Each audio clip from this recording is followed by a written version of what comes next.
Tired of your car insurance rate going up, even with a clean driving record? You're not alone. That's why there's Jerry, your proactive insurance assistant.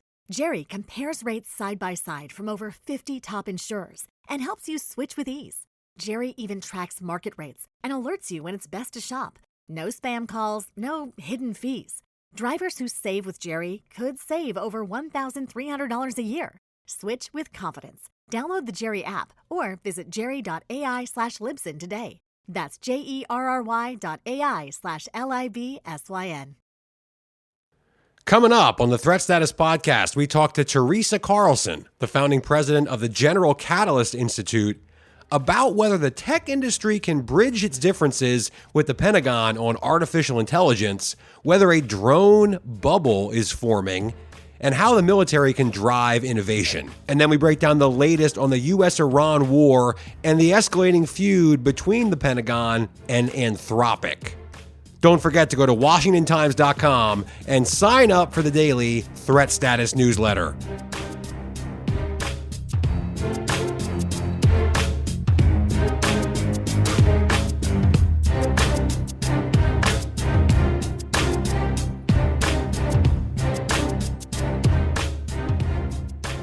Hello and welcome to the Threat Status Podcast. I'm your host, Ben Wolfgang, national security correspondent at the Washington Times.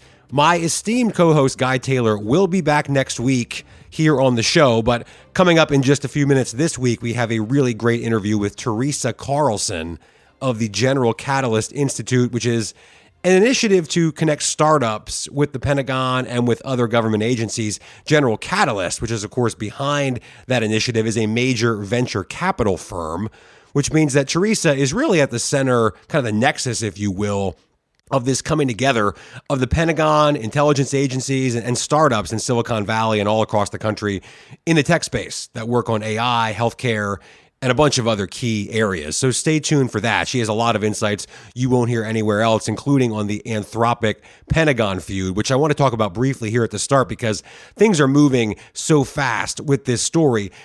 Over just the past couple of days, Anthropic sued the Pentagon because of the supply chain risk designation that the Pentagon slapped on the company. For listeners who may have not been following this, Anthropic is, of course, the company behind the popular Claude AI tool, which the U.S. military uses for all kinds of things, including right now, by the way, in the U.S. war against Iran.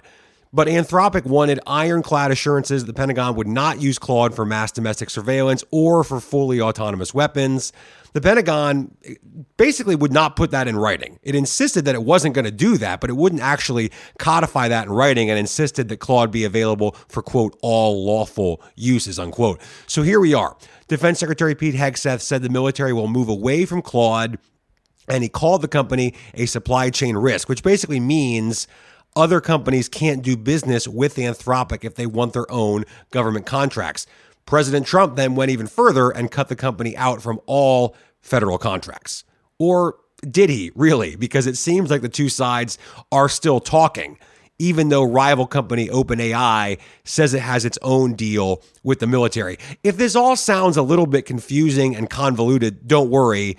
It kind of does to me too, and I do this for a living. The problem, as Teresa Carlson will explain later in the show, really hinges on the fact that Claude does seem to be regarded pretty widely as the leading AI tool for the kinds of applications that the military wants to use it for. And that makes it really hard to strip out of military infrastructure, especially at a time when you're trying to fight multiple conflicts, from, a drug boat campaign in the Caribbean to a war in the Mideast. So just this week, Microsoft issued its own legal filing supporting Anthropic in the lawsuit against the Pentagon. So a fascinating subplot here is going to be watching the tech sector, how it breaks down, where they sort of line up as this whole thing unfolds. What happens to OpenAI? They've already had at least one high-profile resignation over this. There's, more of those could follow. We know there's a lot of folks in Silicon Valley who object to tech like this being used for military purposes. So there's a ton of different angles here that we'll continue to cover on the Threat Status Podcast. And as I mentioned, Claude is being used right now in Iran. Defense officials have confirmed that to Threat Status. The details are, of course, highly classified, but another thing that's being used in Iran are these low-cost, uncrewed combat attack systems, or Lucas drones. My colleague John Seward wrote about that this week in the Washington Times. These drones are based on Iran's Shahed drones, which means the U.S. basically took Iran's design, made some changes to it, and now is using it against Iran. So it's interesting how that all sort of shakes out. Shahed drones, of course, have been used all over the place. Russia taking some inspiration and used some Shahed drones as well. The drones, of course, are a piece of a much bigger story that's moving fast by the hour. Commercial ships are being hit in the Strait of Hormuz. The Pentagon revealed this week that at least 140 U.S. service members have been wounded so far. 7 have been killed in the campaign. We have new inflammatory comments from the Islamic Republic's new supreme leader. Oil markets are in disarray. There's release of emergency oil reserves, potential benefits for Russia and its oil industry. And lest we forget the cost here, estimated now to be well over $11 billion so far, U.S. money spent in the campaign. That's going to be even higher by the time you listen to this podcast. It's basically going up by the minute. There's a counter online for anybody who hasn't seen it now, an Iran War cost counter. We broke down last week the cost of munitions, which is driving the vast majority of that figure, and sort of just all over the place. Questions popping up about how much, not only just how much does it cost, but also are we dwindling our own supplies down to a point where it could be dangerous if, God forbid, another conflict were to pop up somewhere in the globe. So the Trump administration is, of course, scrambling behind the scenes to convince defense companies, to pressure them to ramp up production of things like solid rocket motors. So there's just moving parts, of course, all over the place here. I'm curious about the politics of this heading into the midterm elections because, look, as we've detailed ad nauseum at this point on this show over the past 2 years, this really does run counter, I think, to what a lot of people interpreted President Trump's foreign policy to be. That no more forever wars, get the U.S. out of Mideast conflicts, and here we are with something that's costing lives, costing a lot of money, getting a lot of people hurt, a lot of young men and women, Americans in uniform hurt in this war in Iran. So I'm just curious about where that leaves Republicans who are running for re-election, especially if this drags on. And unfortunately, if we see more casualties, a price tag that rises even higher. So I don't know. We've seen signs from President Trump over the past day or two that he might be looking for a way to wind this down. And I think if you gave some truth serum to some Republicans running for re-election right now, I think they'd probably say that might be the best idea.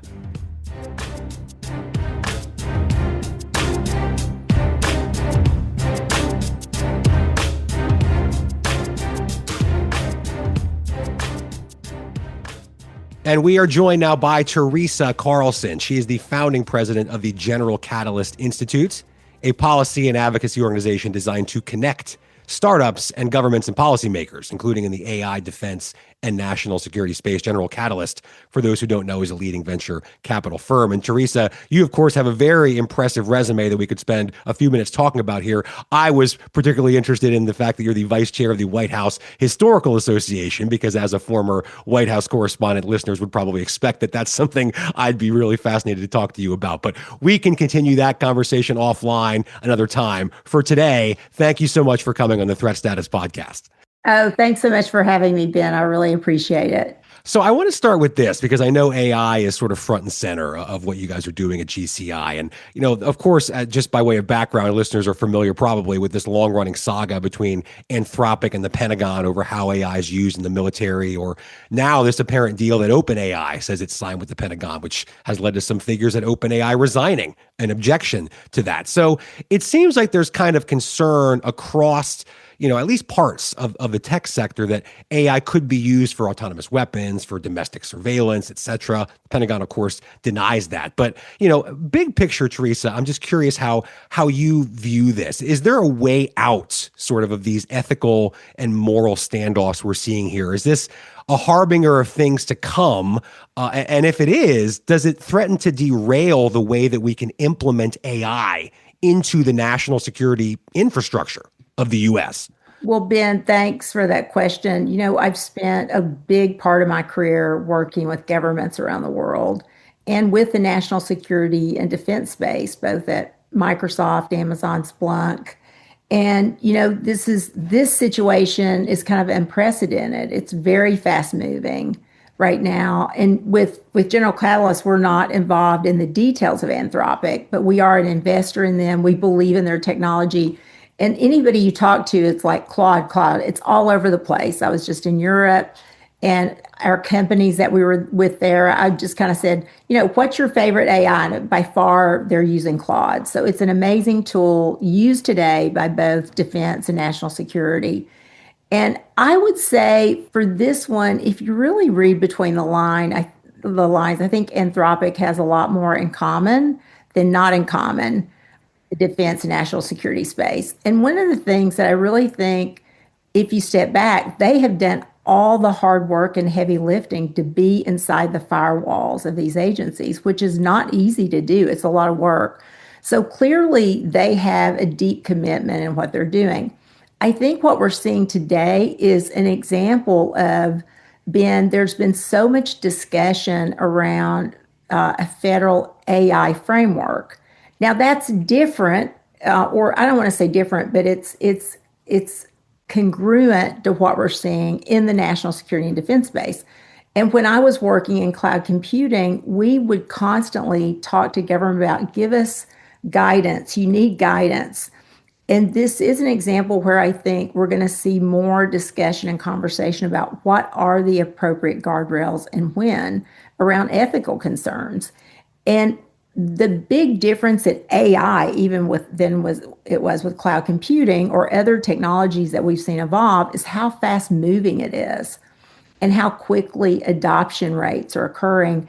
And part of this is because with this administration, they've been very clear, we cannot be behind China. We need to have contracting models that help us move a lot faster in the national security and defense space. So I would say for this particular one, I'm an optimist, Ben. So I believe this will get resolved. It may have to flow through the courts and get through everything, or there may be discussions where they agree on what this looks like. And there are a lot of options that I think can be brought to the table. But at the end of the day, this is why these discussions are so important, because we've really got to make sure that we are listening to both sides on what's needed. And look, we know government contracting is complicated business. There's countless factors that come into account when we're talking about this stuff. So this is just an example. AI is so new into the industry. We haven't decided what are all the elements that we have to really consider. And it is going to take more involvement from our lawmakers, for sure. Well, I think that's a great segue into this next question. Just the speed with which a lot of this is evolving and kind of getting integrated, is ahead, I think, of regulation and policymaking in a lot of ways. And in terms of AI, I guess this could apply to really any emerging technology or new technology, but AI specifically. To what degree does it need to be driven by requirements? In other words, is the Pentagon, or should the Pentagon, come to companies and say, we need you to show us how AI or whatever technology can solve this particular problem? Or is it just about companies proactively trying to convince the Pentagon or some other activist, intelligence agency, what have you, to buy their product because, hey, just look at all this cool stuff that it can do? It's just this idea of being ahead or at the cutting edge of technologies just for the sake of it versus actually having something specific that you're trying to accomplish with it. What's the right way to look at that? Well, I do believe that you need a little bit of both, but these things they work much better and they get adopted much more rapidly if you have a use case or a workload. Because if you're just doing technology for technology's sake, that's a problem. So what I mean by that, Ben, you need to be able to, and this is part of what the General Catalyst Institute does, is you want to showcase and let lawmakers in these agencies see what's happening. So you want to, I'll say a show and tell. Make sure that they understand, see the technology. They're on top of everything new coming out and looking around corners. And historically, the governments have not been good at this. They've been generally slow adopters. They have a lot of innovators inside those walls, but they've been slow to adopt. Today, they can't afford to do that anymore. So we need to make sure that they have visibility to the technology. But the adoption should be done based on the capabilities and workloads that are required. Because otherwise, you're just putting technology for technology in there. And you're pointing to something that's going to be critical that may take a different kind of need or a model for the government, national security and defense to look at, which is, let me just throw an idea. They may need to create, as an example, a new lab where they work together and try these things out because the technology is moving so fast. And, the problems our war fighters are solving today are very different than the problems they were solving 5 years ago and how they're fighting. So how does it provide that capability across data and analytics and war fighting directly itself? So you've got to get it into their hands. You've got to make sure the training is done properly. And let's not forget these feedback loops are important and they have to be able to iterate and fail fast. But you want to do that in a trial situation, if possible. Obviously, look, if we're at war, you can't be waiting around too long. You have to take action.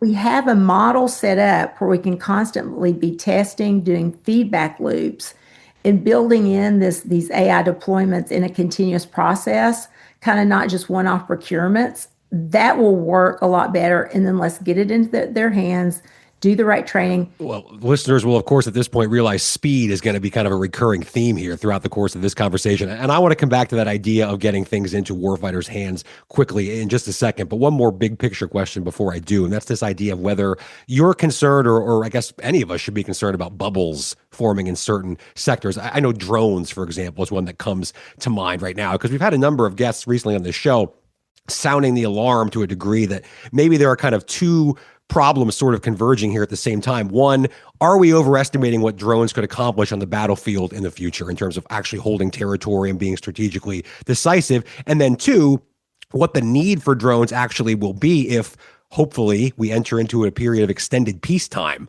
sometime in the future. So I imagine with your business background, you're always asking those kinds of questions, but is everyone else sort of in this space? Do you fear that a couple of years from now, you may have a bunch of companies that scaled up with a bunch of venture capital funding because of the drone dominance initiative or, whatever's left of the replicator program, and now there's not as much of a market as they thought there would be? So Ben in China, they're producing a good drone every 9 seconds.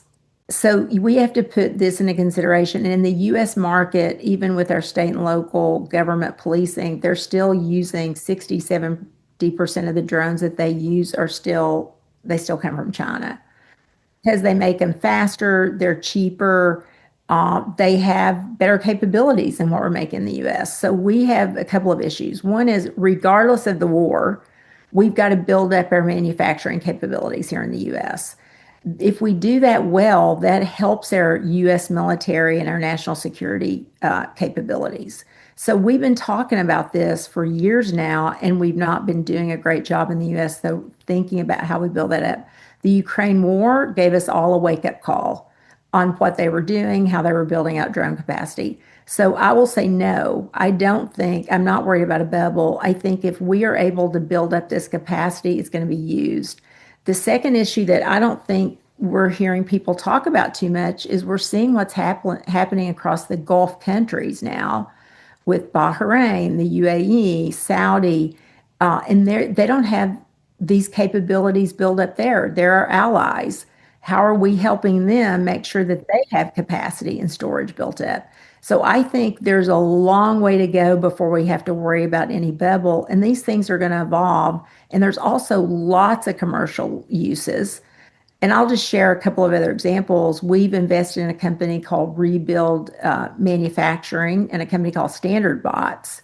And Rebuild, I love it. Jeff Wilkie, who was the former CEO of Amazon Retail, Jeff always talked about how we should build up more manufacturing. He's from Pennsylvania originally, went to MIT, and he started this company when he left Amazon to say, let's build up manufacturing here in the U.S. So they're doing things to build up where they're helping companies like Nominal and Anduril and others build up their drone and other types of mission-oriented capabilities. Standard Bots working really hard at rebuilding American manufacturing. So we're seeing Saronic, a boat company, we're seeing this new evolution of these entrepreneurs and companies that are saying, look, we got to have these capabilities. Let's move a lot faster and not worry about the government funding us. We're going to build it and come to them and show them what we can do very quickly. I'm curious. So you at GCI put out a report recently on resilient defense, delivering warfighter speed and agility, all about reforms to the defense acquisition procurement systems, how quickly capabilities can be tested, developed, put into actual use in the hands of U.S. troops, as we just discussed. It's a great comprehensive report. We've linked to it in the Threat Status newsletter, and we will again. I want to zero in on this idea of innovation from sort of the top down versus the bottom up inside the military, in terms of how you think about capabilities that should be driven and tested at the actual warfighter level versus mandates from an office in the Pentagon to start integrating some capability that ends up being a decade-long, $1 trillion program. My colleague John Seward just spent a week in the Arctic with the Green Berets and some other units, and he has all these great anecdotes about, for example, there was a soldier to deal with the cold temperatures, purchased a lunch cooler and used it to deploy a radio transmitter that was essentially resilient in the cold, insulating the radios with a lunch cooler and then using the heat to generate to keep it warm, to basically keep it working. That wasn't a program that came from the Pentagon. That was something that he out in the field figured out how to do to make sure his radio still worked. So how do we sort of find that sweet spot between, obviously we need to have oversight. We're going to need to have programs that look at some big picture capability we need, but there's a lot of innovation that does come from the bottom up. Where's the sweet spot on that in your view? Well, I love that story, by the way, and I'm super jealous that I couldn't be part of that endeavor. That sounds just super cool. And I think that's an example of, we've always seen and we know of stories of the Rangers and the Navy SEALs and others just being super scrappy, right? They have to figure out what's the tools that they need to get the job done. And I think this is where you're seeing technology kind of go to now. And I want to say thanks for bringing up our defense report, because when we put this out and started it a few months ago saying, okay, we want to put out this GCI Resilient Defense report that gives good recommendations for DOW, we didn't know that we would be at war right now. So we feel like it's super timely. But it really starts from a simple and really uncomfortable truth that America's acquisition system was built for a slower era. And it's not a strategic, it is now a strategic liability. And our adversaries are fielding these new capabilities in months, and we're moving in decades-long cycles. It's just going slowly. And what we do is, on the report, we propose these 5 pillars and 10 concrete actions, from replacing outdated readiness metrics to closing this, we call it the valley of death, through parallel planning on logistics and sustainment. And these aren't theoretical. They're very actionable recommendations that we're urging Congress and the administration to take up and really think about it through the current NDAA cycles. But in terms of, your direct question about the how and where, you educate the senior leadership on all the capabilities that are out there at the top line level, and you put it into the hands of those warfighters for very quick and agile adoption of these key capabilities, knowing that there is, again, a workload, a capability that they really require. And we talk about a couple of things that I hope people find, and I'll really go through it in terms of recommendations. But one is a composite readiness score that replaces these outdated 1980s era readiness metrics with honest warfighter-led assessment. It's back to being in the field. You want that combat effectiveness, and you want them to tell you if it's ready or not. Back to talking about the lab. They are literally the lab in the field. And we don't want this to be paperwork. We want it to be an honest grade. And then these software readiness detachments, I saw this a lot when I was at AWS. They needed a lot more specialized teams reporting directly into these operational commanders that integrate the commercial software at the tactical edge, giving these commanders an update button so they can do it very quickly in a really, really modern way. And then making sure they're doing a pacing on challenge strategic capital funds. So let the services retain 100% of those savings from everything they do, from divesting in legacy systems. And you've been doing this a long time. You know how many legacy systems they have. And we've got to stop throwing good money at bad and let them get on with these really formidable and unique capabilities that they need for the field, and make it an incentive-based model. I do see the Department of Defense, Department of War trying to drive this, but we've just got to do it a lot quicker. And look at where we are today. It's another reason to do all this. A lot more questions, but we'll have to leave it there today. Teresa Carlson, the founding president of the General Catalyst Institute. Thanks so much for coming on the Threat Status Podcast. Thank you, Ben.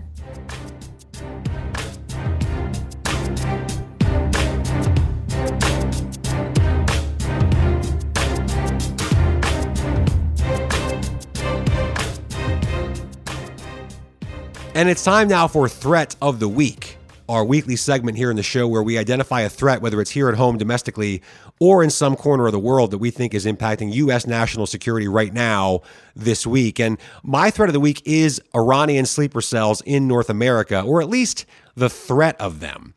I don't want to blow this out of proportion because there doesn't seem to be any imminent danger to Americans, but it is worth pointing out that there is evidence pointing to Iran's desire and, to a limited degree, maybe its willingness and ability in some limited cases to use agents or sympathizers in the U.S. or North America to act on its behalf. And of course, this all comes from the U.S. war against Iran and Iran's effort to retaliate in any way that it can. Just this week, Ontario Premier Doug Ford said he believes Iran has, quote, sleeper cells all over the world, unquote. This is after a shooting at the U.S. consulate in Toronto where thankfully no one was hurt, but authorities said they believed and are investigating whether that incident was connected to the U.S. war in Iran. ABC News first reported this week that Iran tried to launch drone attacks in California, though it doesn't seem like that plan really materialized. There was also apparently an FBI bulletin warning telling police in California that more attacks are possible and could be linked back to the war. But again, it doesn't seem like there's any specific threat or imminent danger to anyone in California. We, of course, need to stress that. As we talked about before in the show, Iran-linked actors were tied to assassination plots targeting President Trump.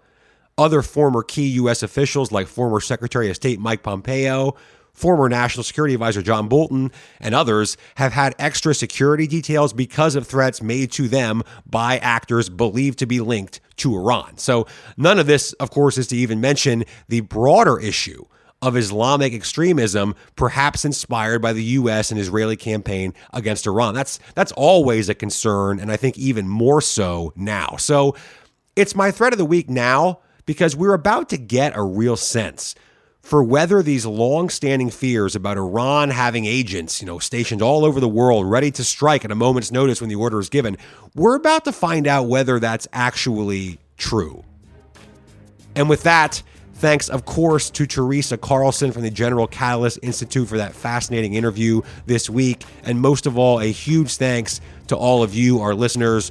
Please go ahead, hit that subscribe button, share with all of your friends, and we'll be back next week on the Threat Status Podcast.